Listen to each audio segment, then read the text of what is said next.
s'il vous plaît, comme on est entre nous, dès que vous voulez dire quelque chose ou qu'il y a un sujet qui vous fait réagir, vous levez la main et puis on essaie de prendre les questions au fur et à mesure. Alors Pascal. Merci Gildas. Alors moi je vais commencer par une petite anecdote. Oui. Parce que je suis journaliste dans l'écologie et l'environnement depuis une vingtaine d'années.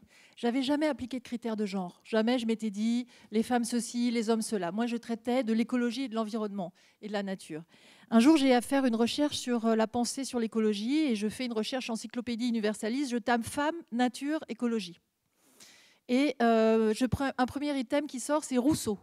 Alors non seulement c'est pas une femme évidemment, en plus il n'avait pas un amour immodéré pour les femmes. Le deuxième item que je trouve, c'est reproduction.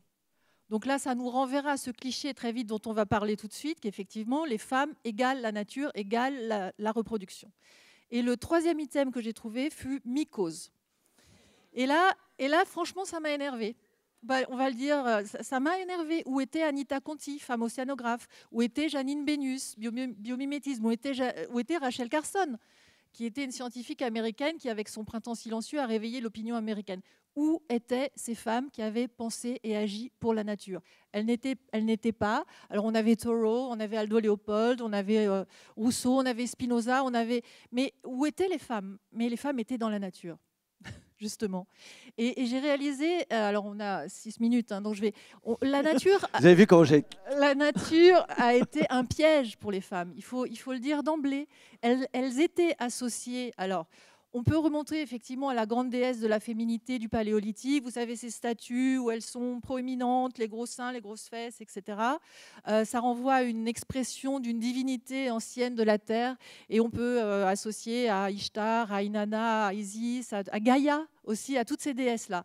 Donc on comprend cette origine de cette féminisation de la nature, associée à des fonctions de reproduction. Au Paléolithique, les hommes, la terre doit être maîtrisée, donc la terre doit être dominée, de même que le principe féminin.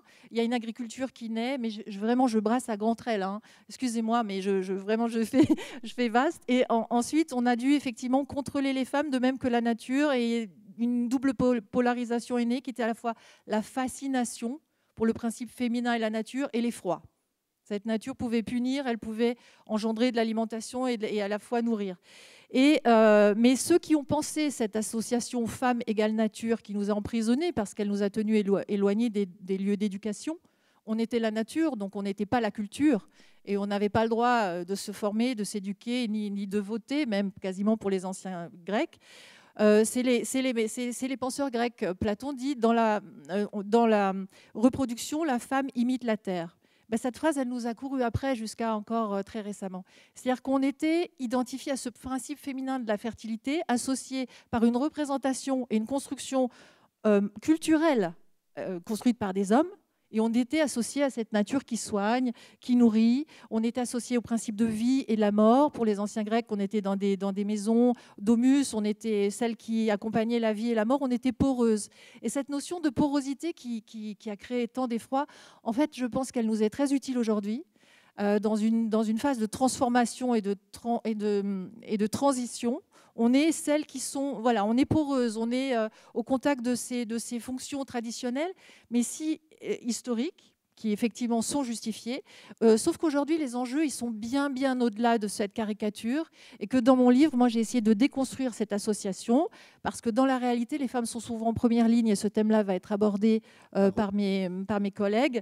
Et de facto, les femmes sont aujourd'hui en prise avec des bouleversements écologiques qui affectent leurs fonctions traditionnelles, d'eau, de soins, d'alimentation. Et ça n'est pas parce qu'elles sont femmes, mais c'est parce qu'elles ont une place dans l'histoire et dans les sociétés qu'elles ont encore ces fonctions-là. Mais ça n'est pas limitatif. Moi, dans mon livre, j'ai beaucoup d'économistes, j'ai des philosophes. Je montre comment les femmes, inspirées par la nature, peuvent s'émanciper de cette caricature et de ce piège, mais tout en se laissant influencer par la nature, réinventer des économies comme l'économie symbiotique, réinventer la science comme le biomimétisme, mais en assumant ce lien avec la nature librement. Voilà, c'est un petit peu ce que à grandes lignes. Mais est-ce que c'est dans toutes les sociétés? Parce que il existe des sociétés dans lesquelles la femme a eu une autre place. Donc, est-ce que c'est quelque chose d'universel, ce que tu Alors, racontes? non, là, je parlais vraiment, c'est la culture occidentale, la métaphysique grecque, nos pays à nous, les pays, effectivement, où les femmes, il y a des femmes chamanes, où il y a des femmes qui ont des fonctions traditionnelles, sont très nombreux. Moi, j'ai parlé à des femmes d'Afrique, d'Inde, des États-Unis, d'un petit peu partout dans le monde, quand même, pour recueillir leurs témoignages. Et leurs soucis. Et en fait, elles sont toutes. Il y a des principes qui sont communs à ces femmes. C'est le fait qu'elles prennent soin, qu'elles ont une vision à long terme et non pas à court terme, et qu'elles ont une expertise qui fait qu'elles sont conscientes de l'interdépendance. Je parle notamment de ces indiennes du mouvement Chipko en Inde, parce que les premiers à avoir repensé le lien femme-nature en articulant le droit des femmes et le droit de la nature, c'est les écoféministes américaines. Je ne sais pas, Gilda, si d'autres parmi nous vont en parler. Mais les écoféministes ont articulé la question des droits des femmes et des minorités, d'ailleurs, nord-américaines, et de la nature. Et ça, on est sorti de la pensée grecque grâce à elles. Elles associaient effectivement, et notamment, alors c'est plus avant, on peut parler du mouvement Chipko en Inde. C'était des paysannes illettrées qui dans l'Uttar Pradesh, et on leur a dit on va couper vos arbres. Mais ces paysannes, elles savaient que si on coupait les arbres, la terre allait s'effondrer, elles allaient ne plus avoir de petits bois pour faire à manger, il y aurait des problèmes sur l'eau, il y aurait des problèmes innombrables. Et elles se sont opposées en fait à cette déforestation de leur village. Et là, l'expertise de femmes au contact avec cette nature a prévalu. Et c'était une des premières fois qu'on a pu monter. Elles embrassaient les arbres comme ça. Vous avez vu ces femmes-là? Elles embrassaient les femmes. Le Chipko, ça veut dire le mouvement de l'étreinte. Elles embrassaient les arbres et elles ont dit non, on ne veut pas que ces arbres soient coupés. Et elles ont gagné. Ces arbres n'ont pas été coupés. Et Vandana Shiva, qui est une économiste, une écoféministe très fameuse, a vécu avec elles, s'est inspirée de leur expérience. Ça l'a beaucoup marqué. Mais il y en a plein d'autres. Alors, une dernière question avant qu'on y revienne ensemble tout à l'heure. Mais qu'est-ce que ça a changé d'écrire ce livre, Pascal, entre j'allais dire, la révolte ou l'écœurement du constat que vous décriviez et ce parcours-là, parce que c'est une somme. Qu'est-ce que ça a changé en tant que femme ou en tant que personne humaine je me suis rendu compte qu'au lieu d'avoir peur d'être associée à la nature, les gens me disaient souvent bah, évidemment que tu t'intéresses à la nature, tu es une femme. Et il n'y avait rien de plus horripilant que ça. Bah, pour un mec, c'est pénible à entendre aussi. Donc voilà, cette caricature de genre, alors déjà, ce livre m'a permis de m'en échapper, de comprendre qu'il y avait une autre construction culturelle et philosophique possible derrière, qu'on pouvait faire femme plus nature, tout au pluriel, contextualisé, d'avoir plein de rôles modèles qu'il fallait relier, et donc voilà, de s'inspirer de ces expériences. Et moi, ça m'a appris à quel point cette expérience de la nature permet d'innover aujourd'hui au service de tous, parce que les enjeux écologiques dépassent les genres, mais que sans dénier le fait qu'elles soient femmes, ce qu'elles innovent et ce qu'elles font pour l'économie, pour la science, etc., elles avaient une position sociale oblique, culturelle oblique, politique oblique, et ce regard oblique permet de penser autrement les questions écologiques. Et ça, je trouve ça très riche pour tout le monde. Merci Pascal. Vous réagissez quand vous voulez. Et je passe la parole à Jennifer, parce que dans ce qu'on vient d'entendre, le micro est juste devant vous, dans ce qu'on vient d'entendre dans votre bouquin, la femme est, j'allais dire lanceuse d'alerte, je ne sais pas, mais en tout cas déclenche, et se déclenche en fait, pour sortir de cette société épouvantable que vous nous peignez. C'est le fait de devenir mère. Alors moi, ça m'a beaucoup interpellé, parce que c'est ce rapport à cette déesse mère. Pourquoi est-ce que Bulle, le personnage de votre livre, est une femme? Est-ce que ça aurait pu être un homme? D'abord, je vais trop vite. Vous pouvez nous dire un tout petit peu mieux que ce que j'ai fait tout à l'heure, de quoi parle votre roman? Il faut appuyer sur le petit bouton que je n'ai pas allumé. C'est bon. Bonjour. Alors ce livre, oui, c'est un roman qui a pour objectif de parler de l'époque, mais que j'ai placé en 2050 pour que ces dérives apparaissent avec plus de force. C'est-à-dire que j'ai poussé le curseur de tout ce qui ne va pas aujourd'hui, et Dieu sait si j'avais l'embarras du choix. Donc il est question évidemment de crise environnementale et de tout un tas d'autres choses, parce que j'ai le sentiment qu'aujourd'hui tout est lié. Et donc ça se passe en 2050 dans un monde où effectivement, un monde assez crépusculaire, un monde assez violent. Et c'est l'histoire d'une jeune femme effectivement qui tombe enceinte dans ce contexte qui est peu réjouissant à l'idée de se reproduire. Elle n'avait jamais envisagé de le faire. L'humanité courait un peu à sa perte dans ce truc-là, et donc il n'était pas trop question de se reproduire pour elle. Pour répondre à votre question, oui, elle aurait pu, son combat aurait complètement pu être celui d'un homme, parce que je considère pas, mais j'ai l'impression qu'il y a un certain consensus entre nous. On va voir. Ici, mais non, si, il va y avoir un débat incroyable.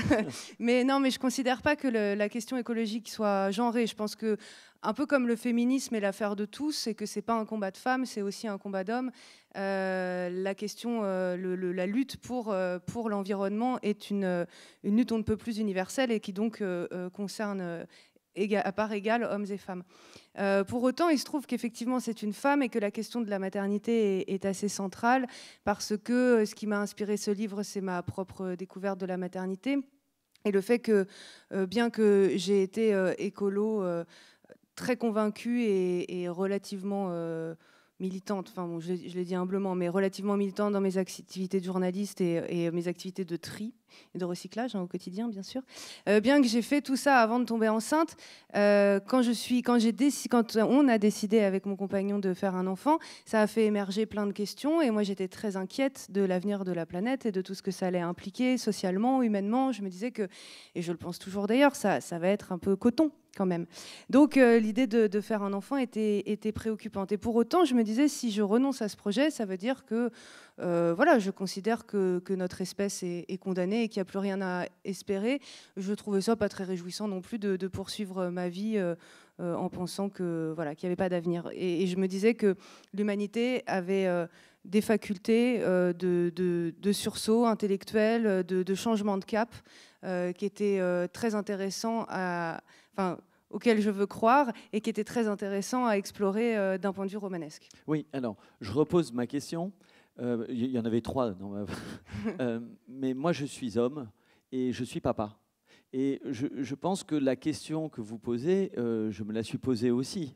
Donc, je vous repose cette question. Est-ce qu'il y a quelque chose de déterminant au fait de donner naissance ? C'est-à-dire, ce n'est pas tant la maternité comme on l'entend de façon générique, c'est le fait d'être soi-même, vivre l'expérience de l'enfantement. Oui, bien sûr.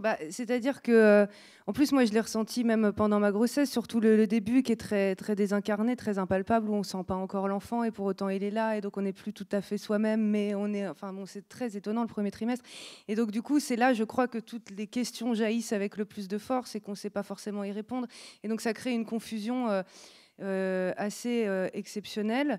Donc c'est peut-être ce qui change les choses entre un homme et une femme, parce que la femme effectivement le vit très intimement dans son corps. Pour autant, je sais que la question que je soulève dans ce texte, à savoir la légitimité finalement de faire un enfant dans un monde auquel on adhère moyen ou qui nous inquiète, le bien fondé du fait de se reproduire, pourquoi on fait un enfant, qu'est-ce que c'est que la transmission, qu'est-ce qu'on a envie de donner au monde et donc à l'environnement au sens large, parce que je trouve que le terme est mal choisi parce qu'il exclut un peu l'homme, mais donc de ce qu'on donne au monde en se reproduisant, c'est une question qui là non plus n'est pas du tout genrée. Mais moi, je l'ai traitée en tant que romancière, en tant que femme, puisqu'effectivement, le fait de vivre une grossesse, ça a été, pour n'importe quelle femme, c'est le cas, hein, a été un bouleversement.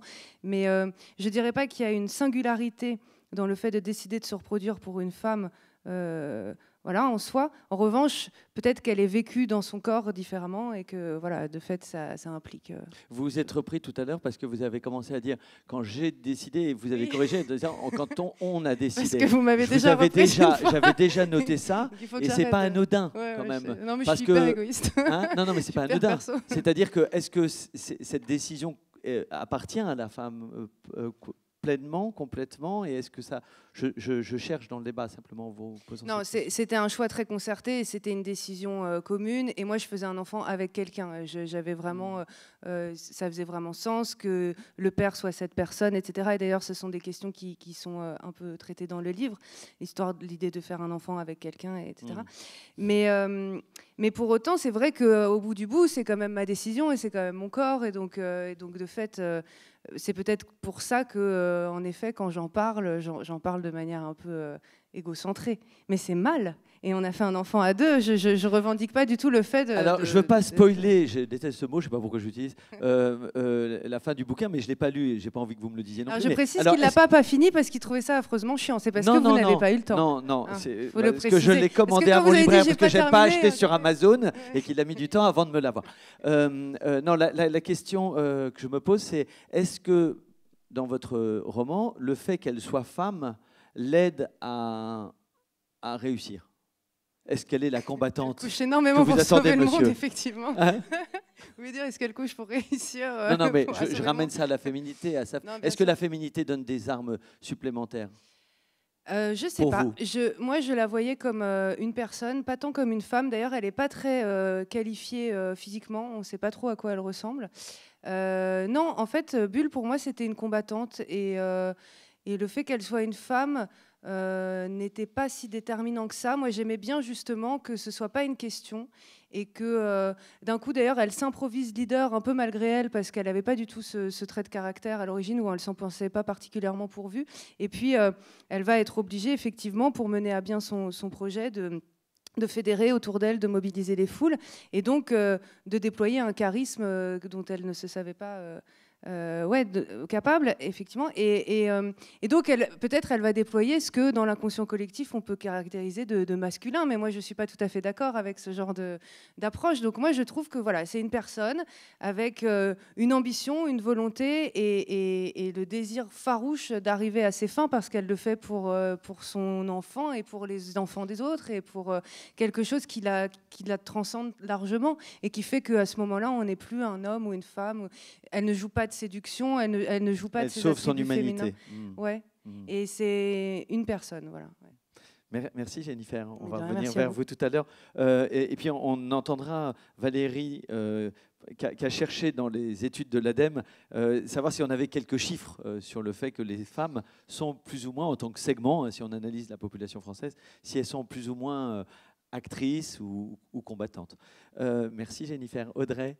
C'est moi. Merci. Alors Audrey, encore une fois, je suis très content de vous voir parce que la présidente de FNH, c'est pas rien. Et je vous félicite. Bah si, c'est pas rien. C'est un engagement. C'est un engagement. Non, mais c'est une très belle association. Et la première question que je voulais vous poser, avant de parler des femmes, c'est comment vous êtes arrivé à la tête de cette association? Parce que moi, ça m'a interpellé et j'étais content d'en parler avec vous. Écoutez, j'ai envie de dire, c'est un long chemin et en même temps, c'est une étape qui est tout à fait logique pour moi. C'est un long chemin parce que ça fait très longtemps qu'aux côtés d'ONG, d'associations de différents types, je porte un certain nombre de combats, notamment les questions liées au féminisme, les questions d'égalité entre femmes et hommes, les luttes contre les discriminations, la précarité, etc. Et que j'ai beaucoup, depuis à peu près 25 ans, je suis beaucoup intervenue, j'ai beaucoup apporté mon concours, évidemment de façon bénévole, à de nombreuses actions d'ONG et j'avais de toute façon prévu depuis longtemps qu'à peu près à cette époque de ma vie, j'allais l'équilibrer différemment. Et ce qui s'est passé pendant la campagne électorale de la présidentielle et des législatives, on va dire depuis la fin 2016 jusqu'à la mi-2017, m'a convaincu que sans avoir la prétention de sauver le monde avec mes petits bras musclés, il était temps que j'assume un certain nombre d'engagements de façon un peu plus complète, un peu plus totale. Et voilà, la Fondation pour la Nature et l'Homme, qui s'appelait jusqu'à maintenant Fondation Nicolas Hulot, je vais revenir d'ailleurs sur cette dénomination pour la Nature et l'Homme, c'était une des ONG avec lesquelles j'avais déjà travaillé, c'est une des ONG que j'avais approchée en disant, mais voilà, moi maintenant j'aimerais m'engager différemment. Et puis, il y a eu le départ de Nicolas Hulot vers le gouvernement. Donc, j'ai fait acte de candidature, comme plusieurs autres candidats. La campagne, entre guillemets, a duré 1 mois et demi, grosso modo. Et j'ai été élue fin juin par le conseil d'administration à la présidence de cette fondation. Alors pourquoi cette fondation par rapport à ce que je vous disais tout à l'heure? Parce que la FNH a toujours, et je suis là pour encore amplifier ce mouvement, a toujours perçu les questions liées à l'écologie et à l'environnement comme des questions transversales. Et nous pensons, et donc c'est en ça que je me retrouvais totalement, qu'on ne peut pas penser, on ne peut pas réfléchir aux solutions de sortie de la crise écologique, aux solutions de résorption des problèmes liés au réchauffement climatique sans penser lutte contre les inégalités, lutte contre la précarité et transversalité de ces solutions pour qu'elles soient efficace pour tous et pas seulement pour une partie privilégiée de la population. Donc là, pour moi, c'est un parcours logique. Pour ceux avec lesquels j'ai travaillé depuis des années, des ONG, tout ça aussi. Pour le grand public, un peu moins, parce que cet engagement auprès de plusieurs ONG n'était pas quelque chose dont je faisais particulièrement la publicité. Et pourquoi est-ce que vous avez accepté tout de suite de venir parler ici sur ce sujet? Vous êtes assez parce sollicité. Que ça m'a été gentiment demandé. Ça a été gentiment demandé, donc ça c'est bien. Mais pourquoi est-ce que ce sujet-là a résonné tout particulièrement? Il a résonné peut-être de façon assez, je ne vais pas dire négative, mais disons que ma réaction a été assez épidermique parce que, bon, comme la plupart d'entre nous, là, je crois, sur le plateau, je ne pense pas que l'écologie soit... alors, je préfère dire sexuée dans la logique de Geneviève Fraisse, justement, parce que genré, c'est très euphémisant. Oui, et ça gomme, justement, un certain nombre d'aspérités liées aux questions d'inégalité entre femmes et hommes. Alors, je ne suis pas du tout, au contraire, je ne suis pas du tout du genre à raviver la guerre entre hommes et femmes. Au contraire, je pense effectivement que nous avons tous intérêt à être féministes et que le féminisme est une question de femmes et d'hommes pour une société différente, mais les tensions qui sont liées aux inégalités entre femmes et hommes, me semble-t-il, sont beaucoup plus incarnées par le mot sexe que par le mot genre. Et je ne pense pas effectivement que l'écologie soit genrée. Et j'avoue que je suis assez...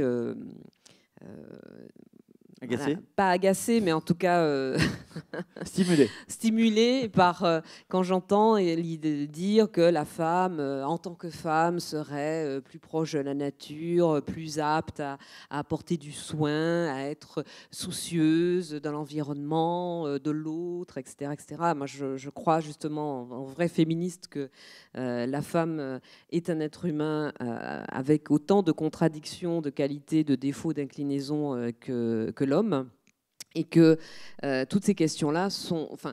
considérer que la femme, parce qu'elle est femme, parce qu'elle serait la capacité d'être mère, serait particulièrement sensible à ces questions-là, c'est d'abord ramener et réduire la femme à son statut animal. Non, à son statut animal et voilà, de reproductrice. Et bon, moi, je pense que c'est assez dommage de nous réduire à cela.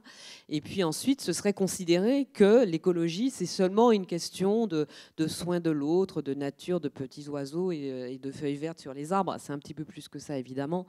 Et justement, les questions liées à l'écologie, liées à l'environnement, liées au réchauffement climatique, à l'effondrement de la biodiversité, ce sont énormément des questions sociales, des questions liées à l'inégalité entre pays riches, entre pays pauvres, à l'intérieur des pays riches, entre riches et pauvres. Et les réponses apportées à ces questions-là, il faut vraiment que nous dépassions le prisme presque ludique de l'idée des ours blancs qui disparaissent, etc. Évidemment, l'ours polaire, c'est une préoccupation, mais la réponse à ces problèmes-là doit être beaucoup plus transversale. Moi, si je vous dis que c'est un chiffre que j'utilise souvent parce que je sais que les gens le retiennent, qu'aujourd'hui, 10% des émissions de gaz à effet de serre sont le fait de 50% des plus pauvres dans le monde, et que 50% des émissions de gaz à effet de serre sont le fait des 10% les plus riches. Nous faisons partie en France des 10% les plus riches à l'échelle du monde.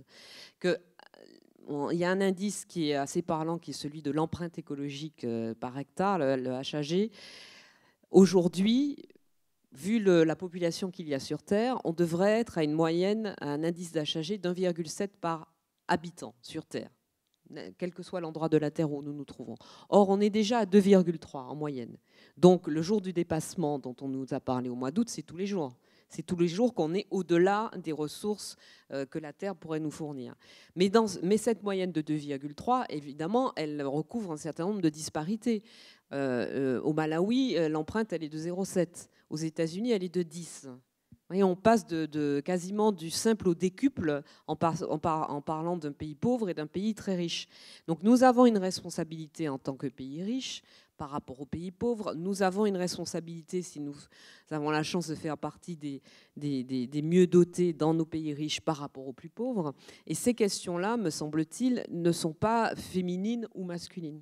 Ce sont des questions qui se posent à nous tous, êtres humains, et qui posent la question de nos responsabilités vis-à-vis de nous-mêmes et vis-à-vis des générations futures. Il y a un monsieur qui lève le doigt. Ah non, il se grattait la tête. Ah si, ah non, pardon. Merci Audrey.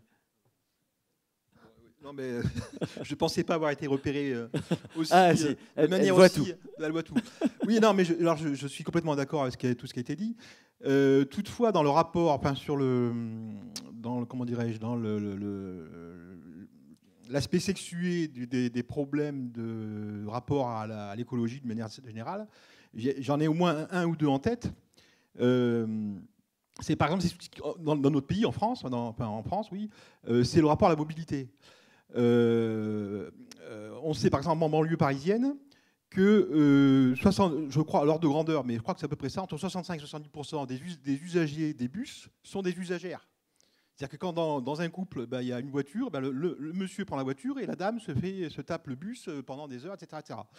Dans le même ordre d'idée, je n'ai pas de chiffres, mais il me semble que quand on regarde l'évolution de la pratique du vélo au quotidien, il y a plus de femmes que d'hommes. Ça, je le sens intuitivement. Non, mais ça, c'est parce qu'elles sont plus courageuses, c'est tout. Oui, mais bien sûr. Non, je plaisante. Hein. Je plaisante. Non, mais alors, il y a quelque chose en revanche qui a déjà été un petit peu dit et sur lequel on peut insister, qui est vrai, c'est que je vous le disais, je vous parlais à l'instant du rapport entre pays riches et pays pauvres et du rapport entre l'empreinte sur l'environnement d'un quelqu'un qui vit dans un pays très pauvre et de quelqu'un qui vit dans un pays très riche. Il y a une donnée qui est inévitable, c'est le fait que l'impact aujourd'hui du réchauffement climatique, mais parce qu'il n'y a pas que des questions de climat dans l'écologie, l'impact du réchauffement climatique, l'impact de la dégradation de l'environnement ou de l'effondrement de la biodiversité, il est vécu en premier lieu par les plus précaires, les plus fragiles, donc les plus pauvres des pays, les plus pauvres dans les pays les plus pauvres et les plus démunis dans les pays les plus riches. Ce sont toujours les plus précaires, les plus démunis qui payent l'addition la plus lourde et qui sont les premiers exposés vis-à-vis de toutes ces questions-là. Or, il se trouve que dans notre pays riche, comme dans beaucoup d'autres pays pauvres ou riches, l'essentiel des plus démunis sont des femmes. Presque par syllogisme, donc, les femmes sont beaucoup plus touchées que les hommes, en proportion, par les conséquences du réchauffement climatique. Donc oui, là, il y a vraiment un prisme. Et la question de la mobilité en fait partie. La mobilité, transport et mobilité travail, domicile travail, désenclavement, accession à l'emploi pour ceux qui en sont le plus éloignés. Tout ça, c'est des questions aussi liées à l'environnement. Évidemment, effectivement, les femmes sont beaucoup plus touchées. Et à mon avis, par conséquent, et pas parce que ce sont des femmes, mais parce qu'elles sont plus touchées, par conséquent, elles sont aussi souvent les plus en pointe, les plus actives pour élaborer des solutions à tout cela. Alors là, peut-être qu'effectivement, on peut voir un prisme féminin, mais vous savez, moi, je suis toujours très, très méfiante, et justement, j'ai envie de vous dire, c'est parce que je suis féministe, viscéralement féministe, que je suis toujours très méfiante sur l'idée selon laquelle il y aurait un domaine réservé aux femmes. Je crois que vraiment, nous avons tout à partager sur ces questions-là, qu'effectivement, une femme qui va devenir mère, qui se pose des questions sur l'environnement, moi, je me demande pourquoi le compagnon ou la compagne, parce que ça peut être un couple de deux femmes, mais le compagnon qui est en face, qui va devenir père, ne se poserait pas aussi des questions. Il n'y a pas de raison, donc vous le rappeliez effectivement. Et une grossesse, c'est un bouleversement pour une femme, mais c'est aussi un bouleversement pour son compagnon. Et par ailleurs, alors moi j'ai eu une fille, mais donc je ne vais pas porter la parole de celles qui n'ont pas d'enfants. Mais par ailleurs, hier encore, je déjeunais avec une sommité en matière d'écologie, qui est une femme et qui n'a pas d'enfant. Et je peux vous dire que les travaux qu'elle a pu développer sur les questions d'écologie et d'environnement sont particulièrement suivis, repris et importants pour la pensée mondiale sur la question. Pourtant, elle n'a même pas été mère. Oui, j'ai pas osé le dire tout à l'heure, c'était pas ma place, mais je pensais à celles qui n'avaient pas eu la chance d'enfanter et qui sont convaincus et qui bougent. Merci beaucoup, Audrey. S'il vous plaît. Pardon ? S'il vous plaît. Oui, pardon. S'il vous plaît. Pardon. Oui, c'est un choix. Excusez-moi, je ne vous regarde pas assez. Allez-y. C'était une question adressée à Madame Poulevard. Juste d'abord, pour revenir sur ce que vous dites, pour moi aussi, l'écologie n'est ni attribuée aux femmes ni aux hommes. Par contre, c'est l'énergie du féminin. Et pour moi, l'énergie du féminin, chaque homme et chaque femme a cette énergie du féminin en lui ou en elle. Et c'est peut-être pour ça que les femmes sont plus sensibles, parce qu'elles ont une majorité de cette énergie en elles, ce qui ne veut pas dire justement qu'il y a beaucoup d'hommes qui ont cette énergie. Mais je ne sais pas ce que c'est l'énergie du féminin. J'entends ce que vous dites, hein, mais alors, je ne sais pas ce que c'est. Est-ce que moi, je suis particulièrement masculine parce que je suis quelqu'un qui mène sa vie, qui ne se laisse pas faire, qui est très combative, etc. Non, moi, j'ai l'impression d'être une femme comme une autre. Les deux, en fait, l'énergie du féminin et du masculin, c'est une symbiose indissociable. Comme si je vous demandais de me donner le revers d'une pièce, vous ne pouvez pas me le donner sans l'endroit. Je crois qu'on devrait arrêter aujourd'hui de faire ce clivage, justement. On ne peut pas. L'énergie du féminin, c'est comme le yin et le yang, vous connaissez ? Oui, je connais, mais voilà. On ne peut pas les dissocier. Et le qu'est-ce qui est féminin et qu'est-ce qui est masculin ? Alors, justement, le féminin, c'est ce qui manque.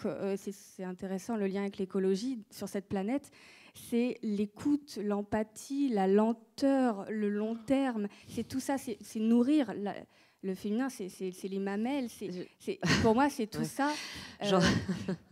J'entends, mais pourquoi ça ne serait pas masculin d'avoir de l'empathie, d'être dans le long terme, et pourquoi ce ne serait pas féminin d'avoir de l'ambition, d'être dynamique? Je suis entrepreneur, je suis une combative, je suis une militante, mais c'est mon énergie féminine qui m'inspire les messages que je délivre dans mon militantisme. Par contre, c'est mon énergie masculine qui fait que je les mets en place. Pour moi, du coup, il n'y a pas ce problème de clivage. C'est vraiment une histoire d'énergie.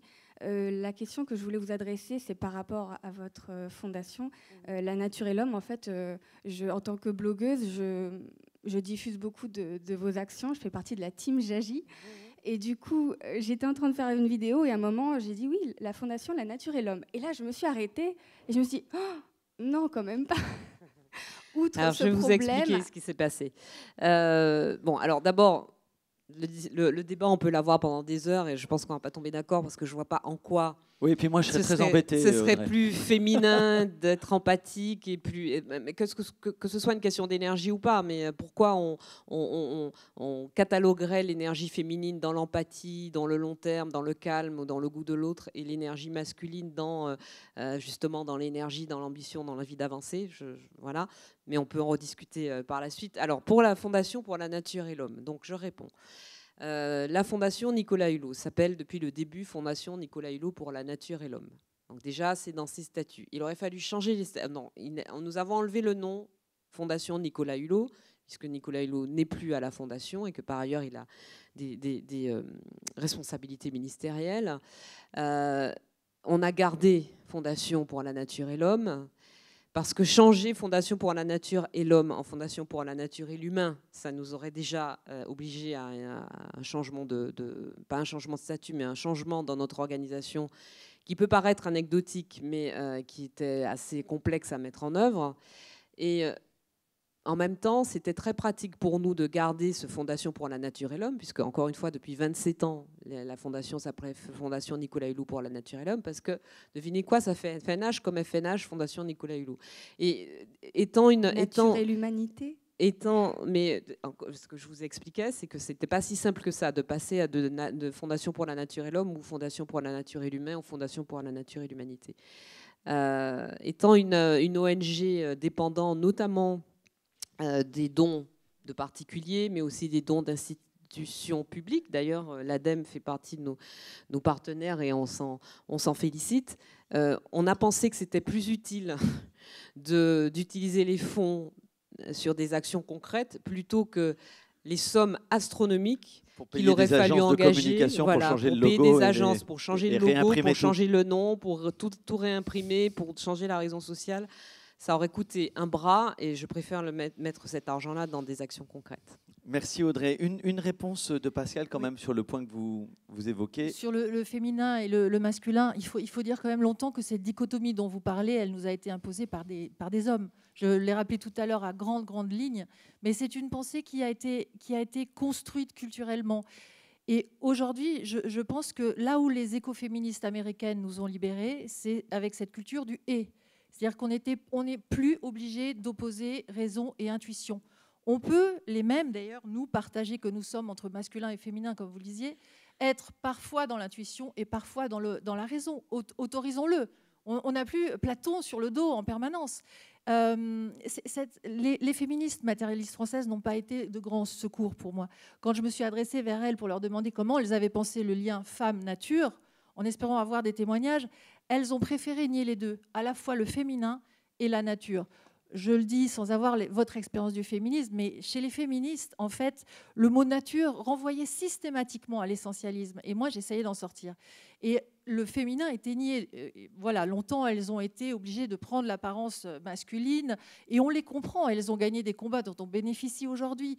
Là n'est pas la question. Mais ce que je veux dire, elles n'ont pas, en tout cas, dans nos cultures et dans notre pays, très rationnel, très Descartes, on a toute cette culture-là. Elles n'ont pas été d'un grand secours pour aller au-delà de cette construction et elles ont raisonné sur les mêmes thèmes que les termes qui nous poursuivaient depuis 2000 ans. On n'en sortait pas en fait. Donc pour repenser ce lien entre les femmes et la nature et pour coller à la réalité, qui effectivement, comme Audrey le disait tout à l'heure et comme vous le savez, les femmes sont en première ligne. Quand moi je repense à cette femme rencontrée à la COP21 qui me disait c'est bien beau les fours solaires, mais dans nos maisons, on n'a pas la place dans nos courettes pour mettre les fours solaires. Et comment on va cuire nos aliments traditionnels ? Est-ce que ça va avoir le même goût ? Mais ce micro-économie, là, en fait, l'expérience, là, ça renvoie à la phénoménologie, mais l'expérience des femmes de leur quotidien, à mon avis, est à prendre en compte dans ces questions d'écologie. Parce que le mot universel, longtemps, il a désigné un seul être, c'était l'être humain masculin, pourvu de droits. C'est universel et neutre, en fait, c'était l'homme, avec un grand H. Ce n'était pas la femme. Et différent, ça a été souvent et longtemps considéré comme différent par rapport à l'homme. Donc là, on peut ne pas être d'accord non plus.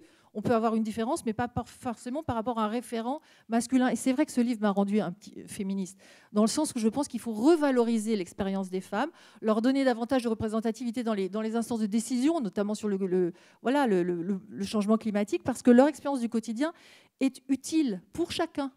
Voilà. Non pas parce qu'elles sont femmes, mais parce qu'elles ont une expérience du quotidien qui est très concrète. Et l'écologie, c'est très concret pour ça. Merci Pascal.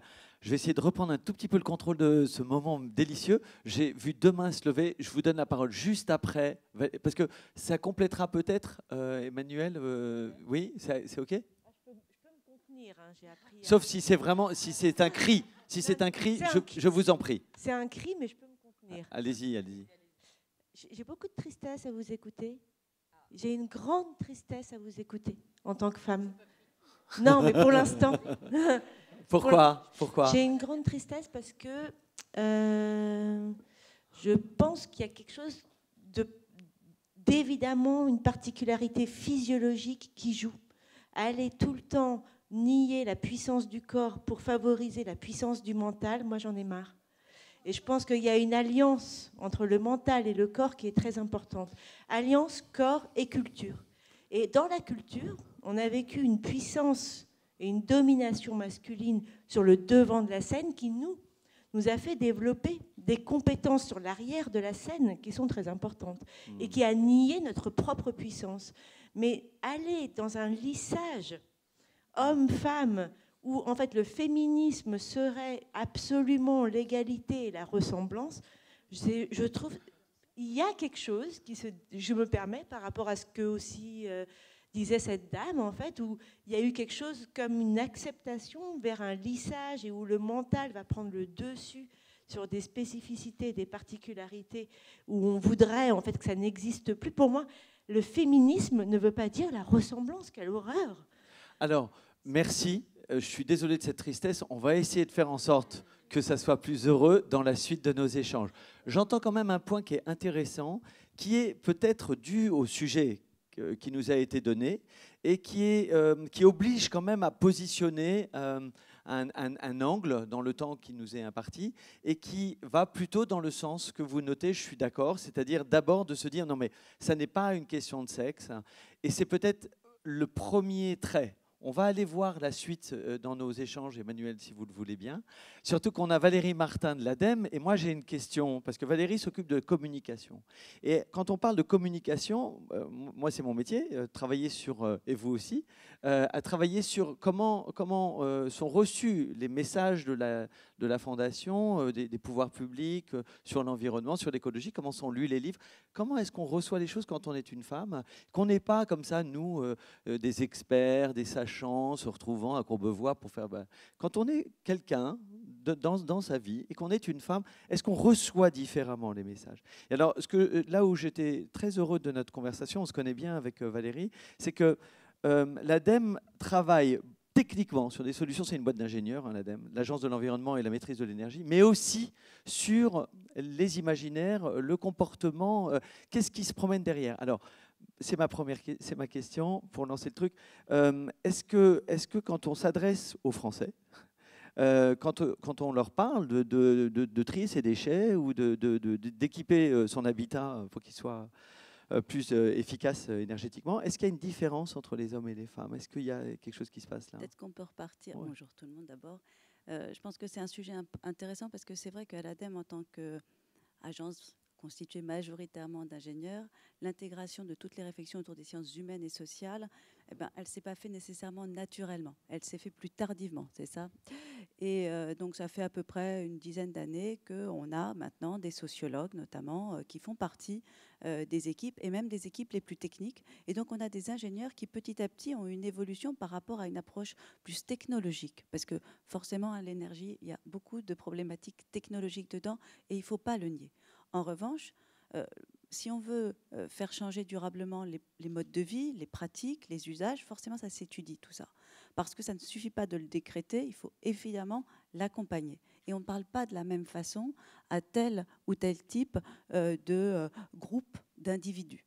Et dedans, on ne parle pas de la même façon aux hommes et aux femmes, on ne parle pas sur les mêmes thématiques, etc. Et ça, c'est vrai, il y a une dizaine d'années, on voyait bien que dans des résultats d'études, par exemple, menés par le CREDOC, par l'IFOP, etc., des grands instituts de sondage, on sentait bien que la chose écologique était plutôt abordée du côté féminin parce qu'on rentrait par la problématique de la consommation.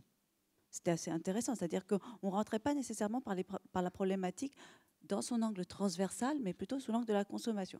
Donc forcément, on avait plutôt des femmes. Et puis là, progressivement, moi j'ai été rechercher des résultats d'études qui datent ne serait-ce que de l'année dernière. La guerre des sexes, elle est loin d'être déclarée.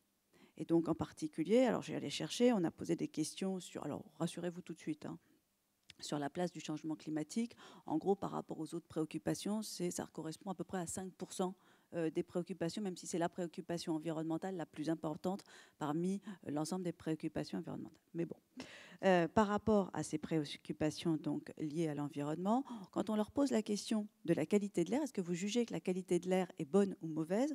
On va avoir les femmes qui vont dire elle est plutôt bonne à 68%, et les hommes, elle est plutôt bonne à 75%. Ce n'est pas énorme, 7 points de différence. En revanche, on va voir que quand on est sur un lieu qui correspond par exemple à la vallée de l'Arve, dont vous avez sans doute tous entendu parler, ou quand au contraire vous êtes au milieu d'une campagne où au niveau de l'air, vous avez l'impression que votre air est pur, etc., vous ne répondez pas du tout de la même façon. Donc déjà, la variable de sexe ne semble pas nécessairement toujours jouer. Sur la question du vélo, monsieur, j'avais cherché également quelque chose.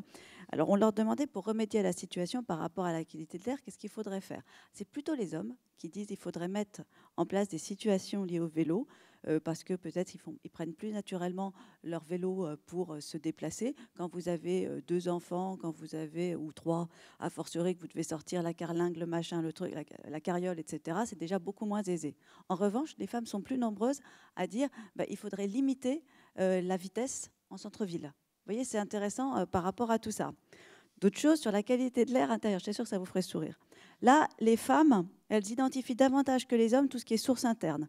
Par exemple, là, celui qui me fait le plus rire, c'est souvent diffuseur de parfums et désodorisants. Là, c'est plutôt les femmes qui disent il y a un risque pour la qualité de l'air intérieur. Pareil pour le tabac. Pour le tabac, les femmes sont beaucoup plus nombreuses que les hommes à reconnaître qu'il y a un risque pour la qualité de l'air intérieur. Mais le mieux, c'est au niveau des différences, c'est sur les actions pratiquées pour limiter la pollution de l'air intérieur. Et là, c'est très intéressant parce qu'on rentre vraiment dans des choses qui raccrochent à la femme. Qu'est-ce qu'elles vont dire, les femmes ? Par exemple, il faut aérer quotidiennement son logement. C'est plus les femmes qui disent ça que les hommes. Bien évacuer l'humidité intérieure. Bon, vous pensez à tout. Plutôt les femmes également. Exactement. Choisir des produits d'entretien peu polluants. Alors celui-là, il est fantastique comme chiffre, puisqu'il y a 41% des femmes qui font mention à ce type d'action, seulement 27% des hommes. Et puis pareil, pour choisir des matériaux et des objets de décoration peu polluants, là aussi on a des différences notables, 20% pour les femmes, 14% pour les hommes. Voilà. Mais quand même, dans l'ensemble, on n'a pas des différences flagrantes. Il y avait un sondage qui est sorti au début du mois le 10 octobre, là, il y a quelques jours, par le WWF et l'IFOP, sur les produits bio. Là aussi, les différences ne sont pas énormes. On a des choses qui tournent autour de 68, 74. Donc vous voyez, c'est plutôt les femmes, c'est vrai, qui vont avoir tendance à aller vers les produits bio, mais on ne note pas des choses très fortes. Nous, en revanche, dans les critères qui sont des déterminants importants et qui expliquent que l'on va être convaincu par la problématique du changement climatique ou plutôt sceptique, ça va être des différences un peu qui vont s'appuyer soit sur le critère de l'âge, soit sur le critère de l'appartenance politique. Je m'explique. Vous allez voir, là aussi, c'est un beau cliché. On va être plutôt écologiste si on est jeune et de gauche. Je le dis volontairement comme ça. On va être plutôt sceptique si on est âgé et de droite. Là où c'est intéressant, c'est que quand on dit, pour faire changer les modes de vie, comment est-ce que l'on peut faire ? On a fait des études qui nous permettent de regarder justement et de faire des études de prospective qu'on a croisées avec des éléments d'analyse sociologique pour étudier des familles, des archétypes de familles et pour voir comment est-ce que justement on pouvait accompagner les gens sur le chemin de façon à ce qu'en 2030 on ait une situation qui soit bien meilleure que celle-ci. Grosso modo, et je caricature là encore, en gros quand vous êtes un jeune et un urbain, les questions de mobilité, elles sont forcément faciles pour vous. Quand vous êtes une personne âgée qui vivait en plein milieu d'une campagne où il n'y a aucune offre de transport, je vous souhaite bonne chance. Et c'est là aussi où c'est donc intéressant, parce qu'on voit bien que la question du genre, du coup, ne rentre pas dans nos études. Ça ne ressort pas dans les études. Ça ressort de moins en moins dans les études. Et même l'étude que mène Greenflex, Greenflex, c'est un bureau conseil qui sort tous les ans depuis 13 ans, je crois, une étude sur la consommation responsable. En 2016, on voyait bien qu'il y avait des différences qui continuaient à perdurer sur la place de la femme par rapport à la consommation, etc. Ils disaient, voilà, les femmes, elles sont très engagées, elles connaissent mieux ces problématiques de développement durable, etc. En 2017, en gros, quand ils quand ils essayent de faire un mapping des différents types de familles que l'on peut retrouver, globalement, on a des groupes qui sont extrêmement mixtes. Il n'y a que 2 groupes où on a une surpondération féminine ou une surpondération masculine. C'est soit le groupe féminin, soit le groupe des biocentrés. En gros, ils s'intéressent à tout ce qui est le bien-être, le lien social. Et là, on a une légère surreprésentation féminine, et le groupe des rétractés, c'est-à-dire ceux qui ne veulent absolument pas rentrer dans ces problématiques d'écologie, et où là, le groupe homme est légèrement surreprésenté. Et respectivement, c'est 12% et 14% de l'échantillon global analysé. Ça, c'est extrêmement intéressant. Et tout ça, comment est-ce qu'on va s'en servir ? C'est la question d'après. Oui, non, là, je voulais réagir parce que je trouve que sur le débat et l'échange qu'on a eu à l'instant, et je ne veux pas qu'Emmanuel reste triste, il y a quand même là, on rentre dans du un peu trivial, mais je trouve que c'est intéressant de voir comment, vu d'avion, comment est-ce qu'on considère la réceptivité des publics, en fait, quand on sort du champ de ceux qui sont les plus engagés, qui sont dans le monde associatif? Je me tournais vers Audrey pour savoir si elle savait s'il y avait plus de femmes adhérentes chez FNH. On n'a pas été regarder les chiffres, on aurait dû. Il y en a plus, mais on ne sait pas dans quelle mesure. Non, j'imagine qu'il y en a. Je ne me suis pas posé cette question. Ouais. J'imagine qu'il y en a plus parce qu'effectivement, les femmes sont plus souvent engagées, plus souvent dans le mouvement associatif, etc. Mais justement, il faut un peu sortir de ces constructions-là. Je suis désolée Je suis désolée de vous rendre triste, madame, ce n'était pas l'objet. Et moi, je vis ça de façon pas du tout triste, au contraire, hein, d'imaginer que chaque petite fille qui naît peut se dire en grandissant qu'elle a toutes les opportunités, toutes les capacités, qu'elle peut s'autoriser tous les rêves et ne pas se limiter parce qu'elle serait une femme, et d'imaginer que le petit garçon qui naît en même temps grandit dans une société où pour lui, une fille, une femme peut avoir exactement les mêmes aspirations. Je trouve ça plutôt enthousiasmant qu'attristant de dépasser notre nature animale pour effectivement aller un peu plus vers la construction et la pensée. Mais je ne trouve pas ça non plus attristant. Et ça ne veut pas dire se fâcher avec son corps, pas du tout. Pas du tout. Oui, juste, je voudrais dire, ce que je trouve très intéressant dans les chiffres, c'est qu'en fait, l'écologie rentre dans la conscience collective. Et bien évidemment, parce que c'est rentré dans la conscience collective, aujourd'hui, le lissage entre les hommes et les femmes se font. Et ce que je voudrais dire, et je pense que je reprends ce que dit Pascal, c'est que l'approche féminine est une approche oblique par rapport au monde masculin, créé par une domination masculine, et sûrement que c'est très bien que la puissance féminine arrive, et sûrement que les rêves féminins vont être différents que les rêves masculins qui ont été mis en œuvre pour l'instant, et que trouver cette complémentarité entre les rêves féminins et les rêves masculins va être sûrement très intéressant. Vraiment, c'est pas une question de lissage. Hein, c'est pas une question de lissage. C'est une question de refus des déterminismes. Après, tout ça, c'est de la construction. Je sais pas si les rêves féminins sont spécifiquement féminins et les rêves masculins. Dire l'abbé Pierre, c'était pas une femme, hein, pourtant l'empathie, le service des autres, il savait ce que c'était. Gandhi, c'était pas une femme. Le Dalai Lama, c'est pas une femme. Mais peut-être que si vous non, alors on arrête. Je perds complètement pied. Je pense que merci de cet échange, Valérie. On a juste perdu aussi le fait que on n'a pas parlé de la variable d'âge. Or, oui, bien. Les plus jeunes aujourd'hui.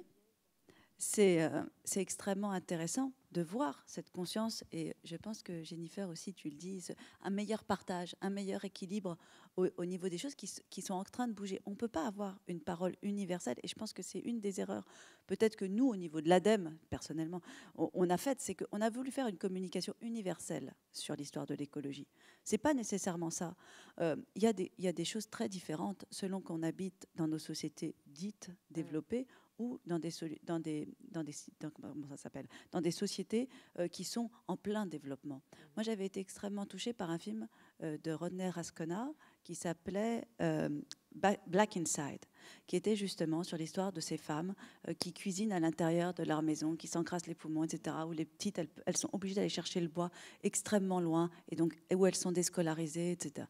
Mais bien sûr que là, il y a des choses différentes. Il y a la place de la femme qui est extrêmement différente dans ce type de pays. Dans nos pays, en fait, il y a la question de l'hyperconsommation. On n'est pas du tout sur les mêmes problématiques. Aujourd'hui, les femmes, elles ont une expertise sur un certain nombre de sujets. Et c'est vrai que moi, en tant que communicante, je vais essayer d'avoir une approche plus marketée. Et donc, le récit, l'imaginaire dans lequel je vais essayer de les projeter, et de projeter la société tout entière, c'est d'aller vers quelque chose qui soit moins l'hyperconsommation, mais une consommation plus sobre, une consommation qui nous permette de revenir à l'essentiel. Ce soit quelque chose qui, justement, aujourd'hui, qui ne soit plus aussi différente, qui ne soit pas uniquement fondée sur le fait que l'écologie, c'est une contrainte, l'écologie, c'est triste, l'écologie, ça va nous permettre de nous ramener à l'âge des cavernes, etc. D'en faire un objet qui soit quelque chose de joyeux, qui donne envie d'aller dans le monde de demain. Parce que dans nos sociétés, et en particulier en France, on avait un pessimisme, on a encore un pessimisme qui est absolument fou. On a peur de se projeter dans le monde de demain, dans ce fameux monde d'après. Et après tout, est-ce que l'écologie, c'est pas ça qui va nous sauver? Et est-ce qu'il ne faut pas que chacun d'entre nous, on essaye d'y aller, les femmes et les hommes ensemble, et qu'aujourd'hui, c'est aux femmes d'aller certainement commencer dans certains domaines l'action, c'est aux hommes de commencer dans d'autres domaines l'action, mais c'est ensemble que l'on se retrouvera. Et ce qu'il y a d'important, c'est que ce que les gens nous disent aussi dans toutes nos études, c'est qu'individuellement, ils ne veulent pas prendre de responsabilité. En revanche, ils veulent voir qu'il y a un mouvement collectif. Et si on se met en opposition les uns par rapport aux autres, de groupes de personnes par rapport à d'autres groupes. J'ai dit les jeunes et les vieux pour sourire. J'ai dit les femmes et les hommes, etc. Bien sûr, mais c'est pas comme ça qu'on fera une société qui sera une société transversale, une société qui nous amènera vers un monde d'après qui est meilleur. Et je pense que c'est ça aussi notre rôle, à chacun d'entre nous qui sommes engagés, justement d'accompagner ce mouvement-là. Et je me tais. Merci Valérie. Merci, Valérie. Je dois dire, avant de passer la parole à Anne, parce que là je vais vous offrir un petit moment de douceur et de soins et de tendresse avec Anne Rib, mais je voudrais juste dire un truc quand même de l'ADEME, c'est que l'ADEME, j'ai le bonheur de travailler avec les agences de communication, on travaille sur l'imaginaire, les représentations, c'est un énorme travail. C'est-à-dire comment est-ce qu'on contrôle dans notre beau pays ce que véhiculent les publicités. Le travail fait avec l'ADEME pour que les messages, vous savez, on a beaucoup parlé de greenwashing dans les années 2007-2009, pour qu'on puisse avoir une construction collective raisonnée de façon à ce qu'on empêche que soit étalé sur les murs de la ville des choses, alors du greenwashing, mais aussi sur le corps de la femme, sur les représentations. Voilà, je tiens à le dire parce que les gens ne le savent pas, mais c'est beaucoup de boulot qui est fait derrière pour protéger les citoyens et pour participer d'un imaginaire collectif qui nous donne envie. Alors, merci Valérie de votre présence. Alors maintenant, on va envoyer une petite vidéo de Anne Rib. Juste un petit mot avant. Ouais. Bon, on est là effectivement pour faire tout ça, je crois. Hein. Développement durable. Bon, moi, c'est dans l'hôpital. Et là, c'est ce qu'on fait maintenant pour pouvoir amener effectivement des jardins dans les hôpitaux, c'est des formations. Donc, c'est pour vous montrer l'importance de l'éducation. Je crois que c'est ça, on n'en a pas beaucoup parlé, mais je crois que l'éducation, pour ça, est importante. Voilà, donc c'est un petit focus qu'on vous propose de faire avec Anne, qui est infirmière, qui est aussi paysagiste et qui fait ça, jardinière. Oui, jardiniste. Jardiniste, ok.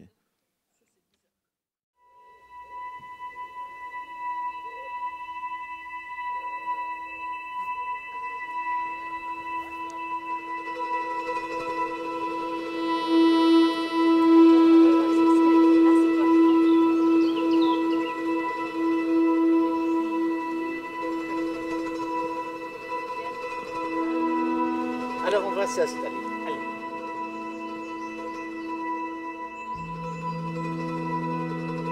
Le soignant d'origine rejoindra le soigné en passant par le jardin.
géranium odorant.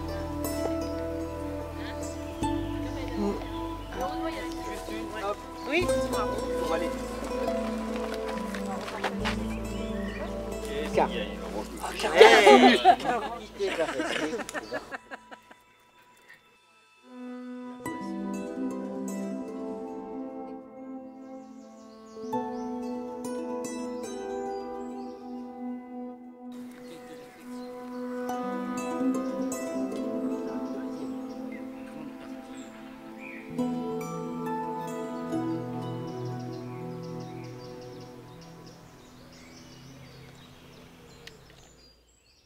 Un budget.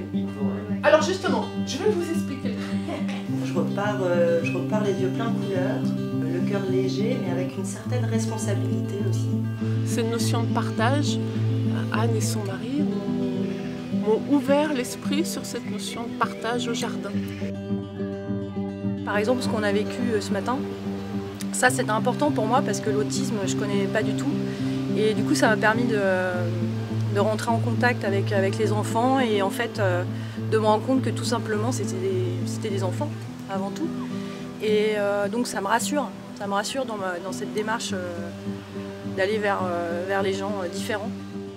Ce qui était le plus révélateur, c'est de se rendre compte que finalement on peut faire des choses, que c'est pas si difficile d'accès. Il faut de l'énergie, il faut de l'enthousiasme et on peut arriver à faire beaucoup de choses finalement avec ça.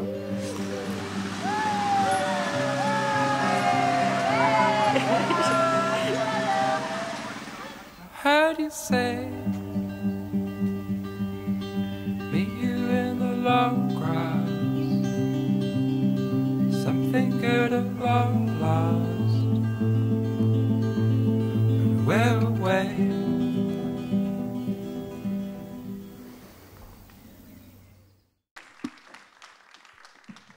Un petit bain de nature, c'est agréable.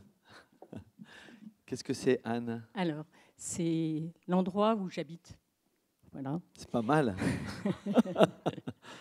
Ça a été intéressant parce que ça fait maintenant 40 ans qu'on y est.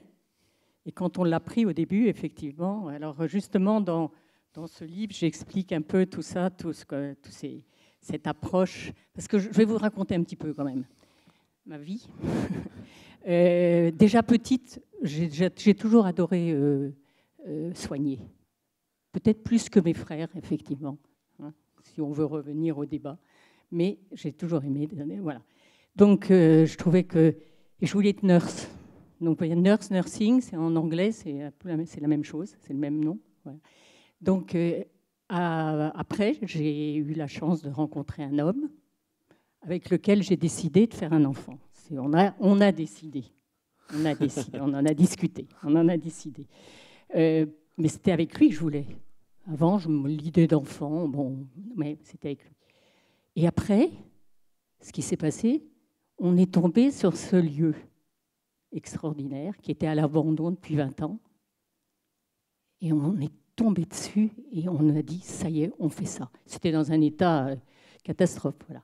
Donc, tout d'un coup, je me suis dit, mais il faut que j'apprenne quand même les végétaux, ça a des noms. Hein, un végétal, il a un nom, un peu comme les gens, des choses comme ça. Donc, je me suis inscrite en art du jardin. J'ai fait un BTS d'art du jardin. Vous étiez infirmière? J'étais infirmière au départ. Oh, pardon, oui, j'ai pas entendu. Je vais dire nurse, mais nurse, ma maman avait dit, c'est pas bien, il faut être infirmière au moins. Donc, j'ai fait infirmière. Et voilà. Et après, j'ai fait donc ces études. Et quand j'ai commencé après à aller voir un peu la Green Society, comme on dit, ils me disaient tous, allez, fais-moi tes jardins et tout ça. Mais il y avait quelque chose qui me manquait. Et j'étais dans un hôpital et j'ai dit, ça y est, c'est ça. Je veux remettre de la nature dans l'hôpital. Voilà, être altruiste, faire quelque chose pour les autres. C'est ça qui me portait. C'est ça qui me portait et c'est ça qui a déclenché le fait que j'ai créé cette association Belle Plante avec un éducateur que j'ai connu qui était à la Salpêtrière, qui m'a donné l'occasion, avec le professeur Basquin, qui était pédopsie, de créer l'association Belle Plante en 1997, dont on a souhaité les 20 ans là récemment.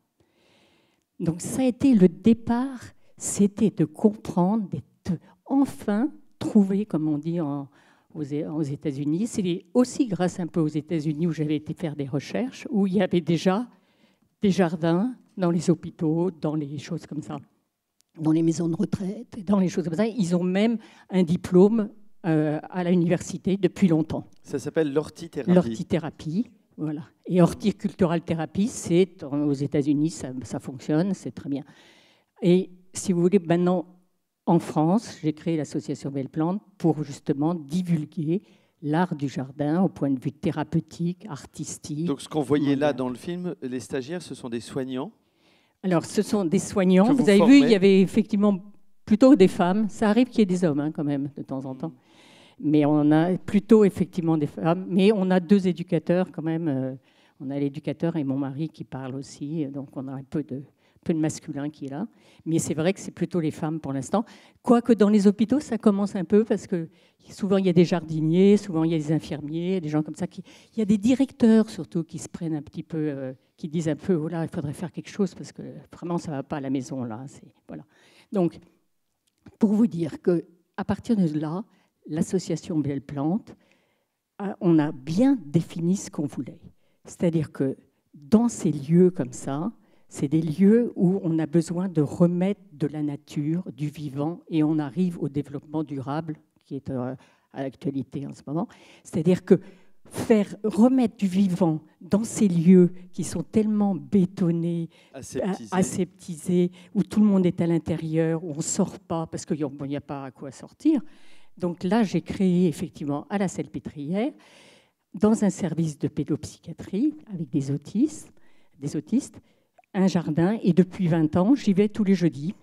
Tous les jeudis, je vais faire pendant 2 heures avec eux. C'est un atelier dans leur programme, atelier potager fleurs, je tiens à ce mot.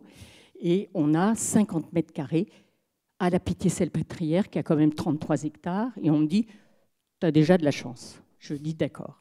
Ça a augmenté de 30 mètres carrés, on est à 80 maintenant. Pascal va venir jeudi voir un peu et filmer, voir un peu comment ça évolue. Mais bon, on continue. Et dans Paris, faire ça, j'en ai fait un à la Bastille aussi, j'en ai fait aussi à Louis-Mourier, j'en ai fait à Vaugirard, j'ai essayé à Debray, j'ai essayé à l'Hôtel Dieu, j'ai fait énormément de parcours. J'ai eu le premier prix Terre de Femmes de la Fondation Yves Rocher pour ça. C'est-à-dire c'était déjà il y a 17 ans, comme ça, le premier. Et ça a été un gros coup de pouce. Ça m'a fait connaître pour l'AFP, entre autres. Vous savez, l'agence, à ce moment-là, ils viennent vous voir, ils parlent de vous et des choses comme ça. Mais c'est toujours... alors, ce qu'on essaie surtout de développer, c'est ce que je vous disais tout à l'heure, c'est le côté altruiste, s'occuper de l'autre. Là, il y avait un petit sketch qui ne passe pas. C'est ce que j'explique. J'explique que, en fait, à partir du moment où vous êtes convaincu de quelque chose, là, moi, je suis vraiment convaincue qu'il faut remettre de la nature. Nature, en latin, hein, on sait, nature, c'est celui qui naît. On fait naître quelque chose. Donc, dans le développement durable, c'est ce qu'il faut. Hein, vous le savez, on consomme trop, donc on doit remettre systématiquement autant que l'on consomme. Et je crois que si chaque individu se décide à faire ça, en petite échelle, mais tant mieux, à grande échelle, tant mieux, je suis tout à fait d'accord. Mais déjà chez vous, en petite échelle et tout ça, dans les hôpitaux, les maisons de retraite, les écoles, les prisons, les entreprises, tout, partout, faites, donnez des choses aux oiseaux, donnez des choses, regardez un petit peu autour de vous, essayez de retrouver cette espèce d'émerveillement qu'est la nature. On est blasé. Anne, voilà. On voulait vous avoir parce qu'on voulait terminer aussi avec ce petit moment de grâce qui est une réalité tangible, ces petits oasis chers au mouvement Colibri, là, ces petits endroits que vous faites naître et qui rentrent dans le quotidien de notre société et qui va nous protéger de cette société épouvantable dans laquelle vous m'avez emmené avec votre bouquin. Mais Anne, je voudrais quand même finir le cercle de notre conversation. On la continuera peut-être un petit peu après avec vous en allant prendre un café ou un thé.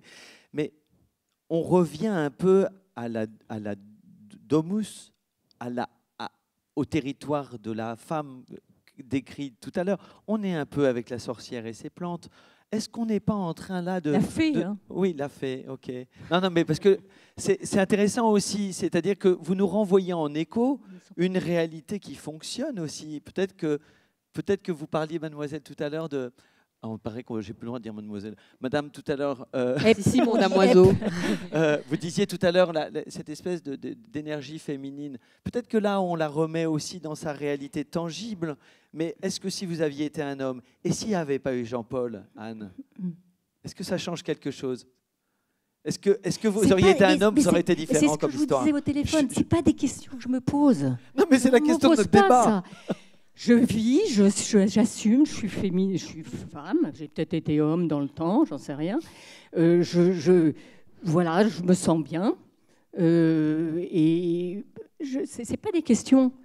Je crois que c'est ce que vous dites, c'est une question aussi d'éducation. Moi, j'avais 4 frères et 2 sœurs. Mais c'est vrai qu'on n'était pas élevés pareil. Il a raison. Il mangeait de la viande, nous on n'en mangeait pas, on était tout maigres. Ben, c'est comme ça. Mais bon, moi je suis... Vos frères mangeaient de la viande et pas vous? Oui, parce que c'était pour qu'ils soient plus costauds. Ah, d'accord. Ben, c'était comme ça. Mais bon, c'était une éducation, ça se faisait comme ça dans ce temps-là. C'était bon. Mais ben, ma sœur et moi, on était dans le soin. Ma sœur était psychologue et moi j'étais infirmière. C'est bizarre. Et les autres, bon, ils étaient rien. Non, je plaisante. Non, mais si vous voulez, cette question, c'est ce que vous dites, rééquilibrons, soyez spontanés. Je m'amusais l'autre jour à répéter cette conférence devant mes petites filles. Et je m'amusais parce que je me disais, allez, il faut les bouger, ces gens. Je vais à Courbevoie. Ils ont habité 8 ans à Courbevoie. Alors, on me dit, ah, tu vas à Courbevoie et tout. Je dis, oui, je vais à Courbevoie. Je vais leur dire à Courbevoie qu'ils ont des beaux parcs, que c'est super, que ça marche, que ça évolue bien. Et bien, prenez-en. Il est là, le monsieur, là. Oui, faut le choper après. J'ai parlé avec lui. C'est à vous de réfléchir. Soyez un peu... avancez, faites marcher votre tête et essayons de toutes faire quelque chose qui évolue et n'ayons pas peur du développement durable, des choses qui ont l'air de sorcières, des choses comme ça. Ça fait partie du tout. On est dans un monde actuel, effectivement, avec des technologies. Restons dans les technologies. Soyons très fortes en technologie, tant mieux. Soyons très fortes en maths. L'autre jour, il y avait encore quelqu'un qui disait « il n'y a pas de femmes mathématiciennes ». Ben, si elles n'ont pas envie d'être mathématiciennes, elles ne sont pas mathématiciennes. Je crois qu'il y a aussi des choix. Moi, je sais qu'il y a des choses que je n'aimerais pas faire. Je n'aimerais pas être dans l'armement, dans les trucs comme ça. Mais s'il y a besoin, ben, faisons de l'armement. Mais l'armement écologique et... développement durable. Mais si vous voulez, le problème, c'est ça. C'est qu'on a énormément de technologies. Moi, je suis scandalisée, par exemple. On a une technologie de pointe et tout. Et on a des scooters qui cassent les oreilles. On a des avions qui nous cassent les oreilles. Des hélicoptères qui font un bruit, mais d'enfer. Pourquoi est-ce qu'ils font du bruit? Pourquoi? C'est quand même stupide. Pourquoi est-ce que c'est pas silencieux un hélicoptère? J'adore ce moment. Quel intérêt? Non mais prenez chaque chose et essayez de réfléchir. Vous savez, je disais ça à mes enfants. C'est comme les médicaments. Les médicaments, ils n'arrivent pas du ciel. Hein. Ils ont été faits par des hommes. Alors, il peut y avoir des bêtises. C'est pareil l'écologie. C'est pareil la vie quotidienne. La vie quotidienne faite avec des masculins, un peu beaucoup. Mais parce que la femme, ben, elle n'a pas beaucoup bougé non plus. Donc, voilà. Il faut rééquilibrer. Je crois qu'on va relancer le Alors, je ne relance pas. Merci beaucoup, Anne Rib. J'ai écrit... Alors j'y arrive. Je vais faire Bernard Pivot, je vais mettre mes lunettes, j'adore ça. Je vais vous proposer un dernier tour pour dire ce que vous n'avez pas pu dire. Et je ne vous ai pas redonné la parole, Jennifer. Chacune, et puis si vous avez un dernier cri à pousser, on l'entendra avec joie. Jennifer. Je ne sais pas quoi dire. Non, j'ai trouvé cette discussion très riche. J'ai l'impression que malgré d'apparents désaccords, je ne suis pas certaine qu'on soit tellement en désaccord sur ces histoires d'énergie, homme-femme et tout. J'ai l'impression que, en fait, J'ai l'impression que c'est une façon de dire les choses, mais je suis sûre que en fait, le désaccord n'est pas aussi manifeste que ça. C'est-à-dire que, par exemple, Emmanuel, je ne nie pas les spécificités féminines et je pense que personne ici ne le faisait. C'est juste qu'effectivement, il y a des moments où il ne s'agit pas de gommer nos singularités, il s'agit de ne pas y accorder trop d'importance pour que ça ne soit pas des entraves. Enfin, j'en sais rien, mais en tout cas, je sais qu'hommes et femmes sont différents et c'est tant mieux. Et je pense qu'être féministe, il ne s'agit pas du tout de gommer ça. Et puis aussi, qu'est-ce que je veux dire d'autre? Que c'était vraiment chouette d'être avec vous et que c'est toujours très enthousiasmant d'entendre les gens qui s'emparent de ces sujets dans leurs champs respectifs. Et j'ai beaucoup de respect pour votre travail et tout ça. Et je pense aussi que la communication est le nerf de la guerre sur cette affaire et que l'écologie et le développement durable et tout ça émergera de manière très efficace quand les gens auront compris les enjeux, auront compris que ce n'est pas une punition, que c'est désirable ce qu'on nous propose, que la société de consommation touche à sa fin, que tout le monde est épuisé et triste et que ça rend plus personne content et ça n'excite plus les âmes. Et donc l'écologie est un renouveau qui n'a rien d'un précepte moralisateur, mais qui au contraire est quelque chose d'absolument exaltant et qui, à mon avis, va rendre l'humanité très heureuse. Merci Jennifer.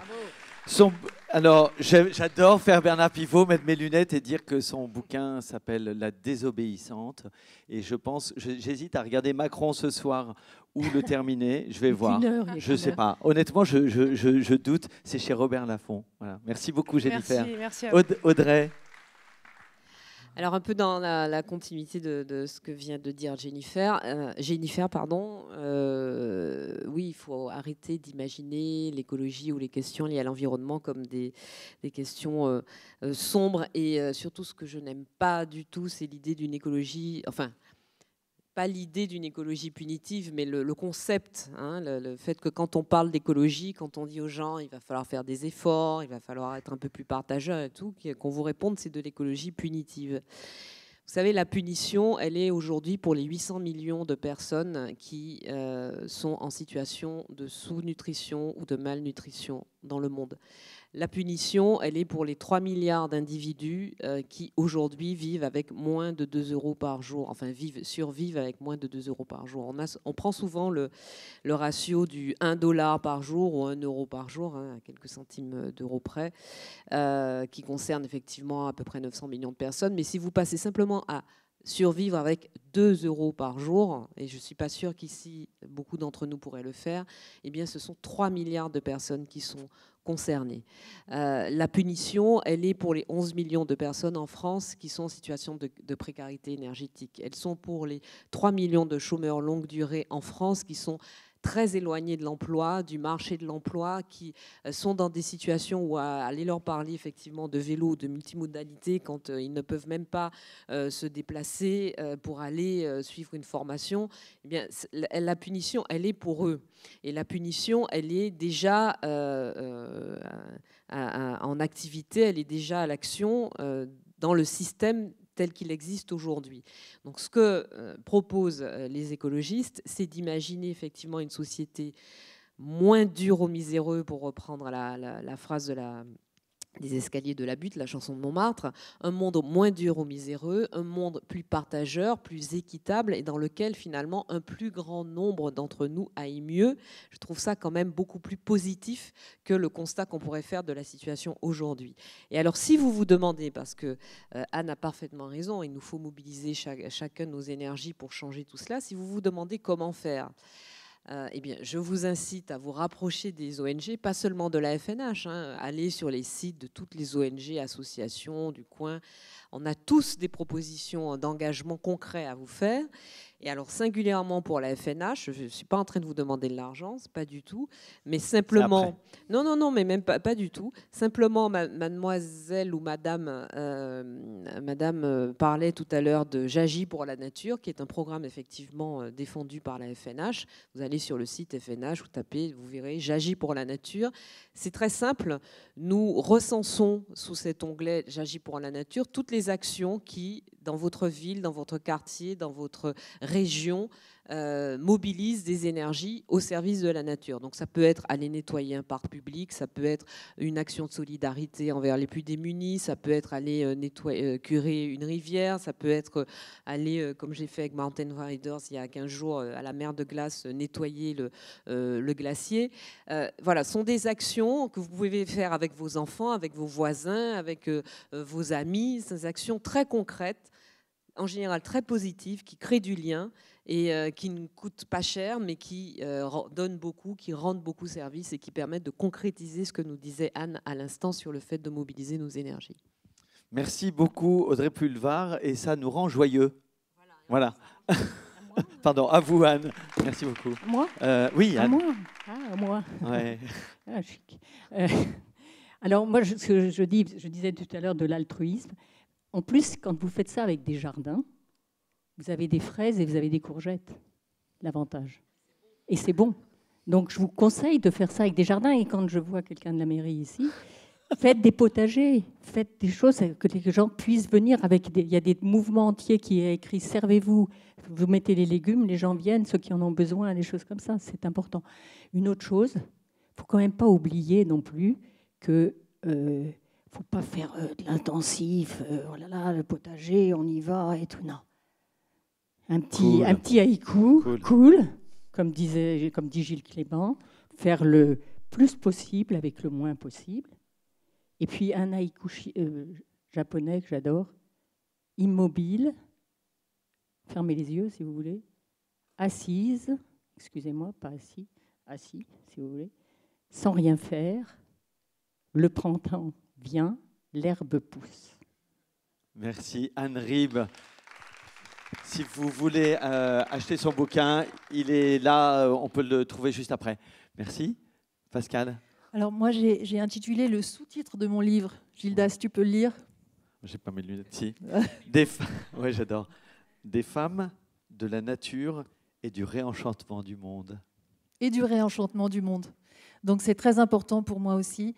Moi, j'ai filmé 2 fois Anne à la Pitié-Salpêtrière et j'y suis jeudi pour commencer un film sur les bénéfices de la nature sur la santé humaine, mentale, physique.